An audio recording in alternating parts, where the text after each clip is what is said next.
Alright guys, so I highly recommend that you try these problems for yourself first before you come and watch this video, because what I'm noticing is you guys are copying the answers, and if you're truly doing your homework, you would be doing well on your quizzes. And most of you did not do well on last week's quiz, so that's telling me that you just copied these answers down. Please actually do the problems, try them first, and then come and look at the answers. Okay, all of these are the big idea math problems. I didn't actually create any of these problems. These are their problems, and I'm just showing you how to do it.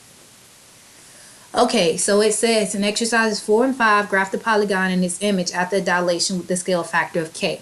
Okay, as you see, I already written where the center of dilation is, and I'm going to go ahead and tell you. If they don't tell you what the center of dilation is, then you're just going to assume that it's at 0, 0. Normally, if it's at a different spot, they would say so.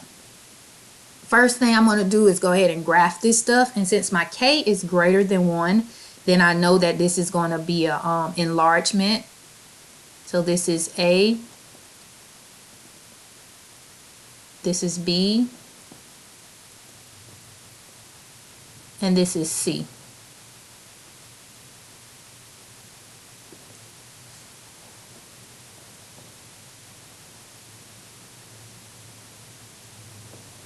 I'm going to go ahead and graph my center of dilation, and what this does is it helps you to find out how far to blow up the next line. Okay, if you look here, then we're going to count. We're going to start with A so we can get A prime. We're going to count how far over we are from the center of dilation to the A. So if I do my my horizontal component, I am 1, 2, 3 spots over from A. So I'm going to say -3 times the scale factor, which is -6. And then you're going to count how far up you are from the center of dilation, which is your vertical component. And that was 1. So you're going to say +1 since you went up, and multiply it by 2, which is 2. Now we're going to actually go and plot the point, and I'm going to put that in a different color. So it tells me to go to the left 6, so 1, 2, 3, 4, 5, 6, and then go up to 1, 2. So right here is your A prime. Now I'm going to go and do the same thing for B prime. It tells me that I need to find how far from the center of dilation I am. So I'm 1, 2, 3, 4. So I'm going to say 4 times, and that's -4 since I'm going to the left, times 2 is -8. And then I need to find how far from the center of dilation am I going vertically. Then I went down 1, so now I do -1 times 2, which is -2. So I'm going to go to the center of dilation, and I'm going to count. I'm going to go 1, 2, 3, 4, 5, 6, 7, 8. And then I'm going to go down 1 and 2. So that is my B prime. I'm going to do the same thing for C. I'm going to count how far from the center of dilation am I with C. And I'm going to put it in blue so you can see me count.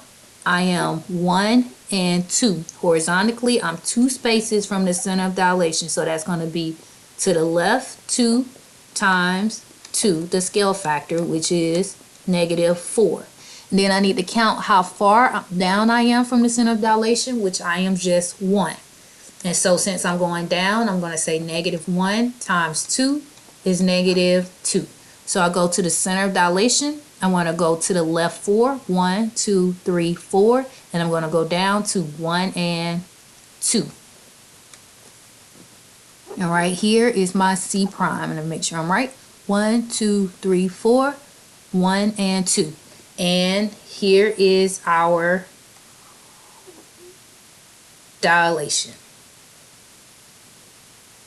And if we write the images, or we write the ordered pairs for this, A prime would be -6 and +2.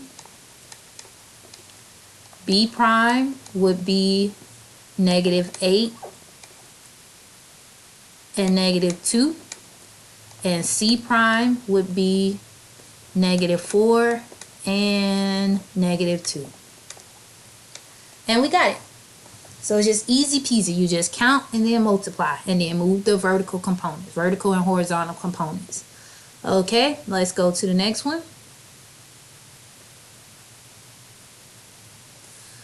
All right, so we're still going to assume that our scale factor, our center is at 0, 0, since they didn't say it was in any other spot. So here's our center, and I'm going to go ahead and graph the points that they gave me, which are the pre-image.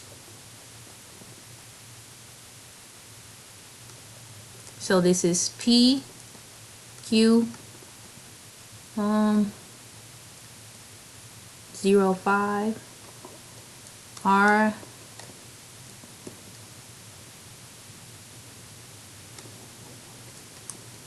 and then S. Okay, so I have a quadrilateral that appears to be a parallelogram. It could be. We'll figure it out later. Later on in the year.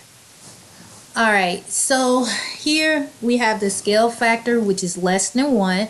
So I know we're going to get a reduction because 1/5 is less than 1. So what I'm going to do here is I am going to go count my vertical and horizontal components. And I'm going to start with R first. I don't have a horizontal component, but I do have a vertical component. 1, 2, 3, 4, and 5. And that was going up, so I would do 5 times 1 over 5. And you can use a calculator or you can use your mental math. And there is a fraction key on your calculator. If not, you can always use your mental math. 1/5 times 5 is equal to 1. So I'm going to put the image in red, so it tells me to go to the center of dilation and go up by 1, and that is my R prime, because I don't have to go anywhere horizontally. So if I do Q, well, it looks like I'm lucky again. We're in a simple spot, so I'm just going to count 1. Oops, let me use a different color. We're just going to count. I am 1, 2, 3, 4, 5 spots from the center of dilation. So here I just do 5, and I'm going to the left, so -5 times 1/5, which is equal to -1. You can always use your calculator to help you with this math here. I don't have a vertical component, so I don't need to worry about that side. So my new point is going to be in red. Go to the center of dilation, go over to the left by 1, and that is going to be my Q prime. And now I am going to go and do the same for the P. And if you count, we're over 10. So I'll go ahead and show it to you. 1, 2, 3, 4, 5, 6, 7, 8, 9, and 10. And so that was 10 to the left. So -10 times 1 over 5 equals -2. So here, and since I don't have a vertical component, then I'm going to do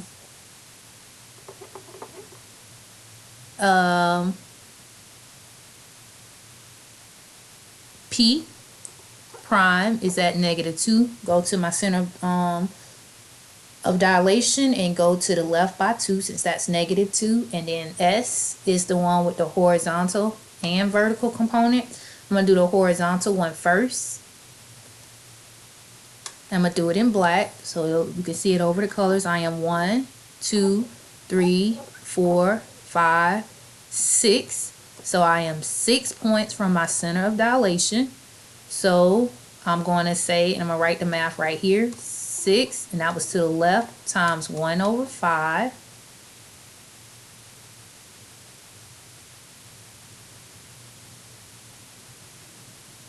Oh wait, I went one too many. It's not 6, it's actually 5. Alright, so right here is not 6, it's actually 5. Draw that back, so it's 5. That's right here, so it's going to be -5 times 1/5. -5 times 1/5, which is -1.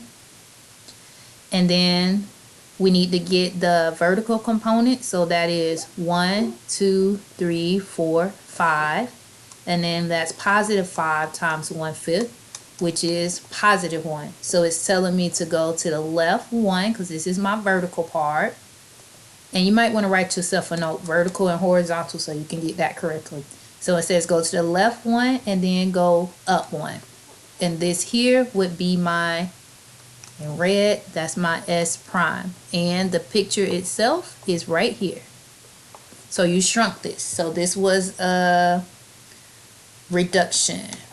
Now we expected it to be a reduction because K is less than 1. And you finish with it. Alright? If you still need more practice with the graphing, go back to your book and pull some of those questions out the book and you should be good to go. Bye.